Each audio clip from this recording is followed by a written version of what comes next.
The job is easy, the people are not. So this was never meant to be a book, to be very honest. I didn't have the intention to write it. I was just living it. It was my everyday existence. It was the realization that maybe sometimes the theory of management, it's a lot easier than the practice of management. When I was leaving Boston in 2015, I went to my previous boss. Her name is Nancy. And I went to Nancy and I said, Nancy, I'm really, really concerned that, this new job that I'm going to embark on is very difficult and challenging. And I don't think I know what I'm doing. And she said, Loredana, don't worry. The job is easy. The people are not. If you're going to have problems, you're going to have problems with people, not with the job per se. And it sort of became my mantra. Like this idea of the job is easy, the people are not, became my mantra. People started to know me for saying this all the time. And at some point I had a colleague, which I feature in the book. His name is Sean Ferguson. And this colleague of mine was very, very good at managing up, which is why he's in the chapter Managing Up. He said, you really should write a book about this. And I said, I actually had two voices in my head. My narcissistic voice who said, of course I can write a book about it. I know everything about people. And my rational voice said, well, actually you don't really know much about people. And also, let's admit it, you don't really like people. And many people probably don't like you that much either. So how would I write this book about people when I am the one struggling the most with understanding, working with them, dealing with them, managing them, leading them, being led by them? So when I started thinking about the book, I had a few options.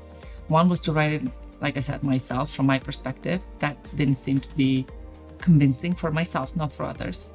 Secondly, I thought, let me interview a lot of famous CEOs and leaders and public people, because I was very, very lucky to sort of socialize with many recognizable, inspiring people.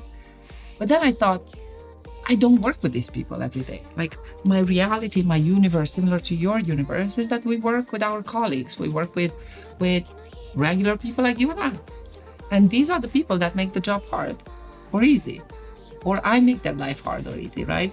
And I made a very, very conscious decision to actually interview people like me, like you, like everybody else around it. So actually the book doesn't have very recognizable names. I didn't interview people that are in the public eye on purpose because, like I said, I don't think any of us work on a daily basis with them. So I chose to interview my colleagues.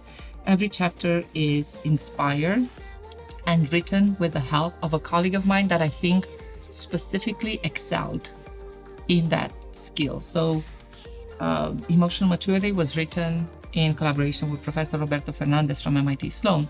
And I'm not writing it with him because he's a professor of organizational behavior, but because I think he's one of the most emotionally mature person that I know.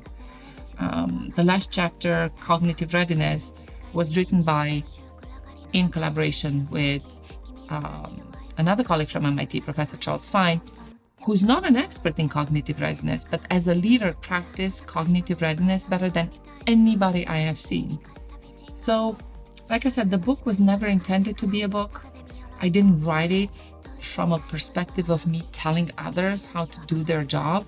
It was more me asking colleagues, inspiring colleagues, people that I think I can still learn from, to teach me how to do all the skills that I'm obviously struggling with. So the job is easy, the people are not. 10 smart skills to become better people, written in collaboration with, 10, actually a few more amazing people that inspired me to be a better person. That's the story.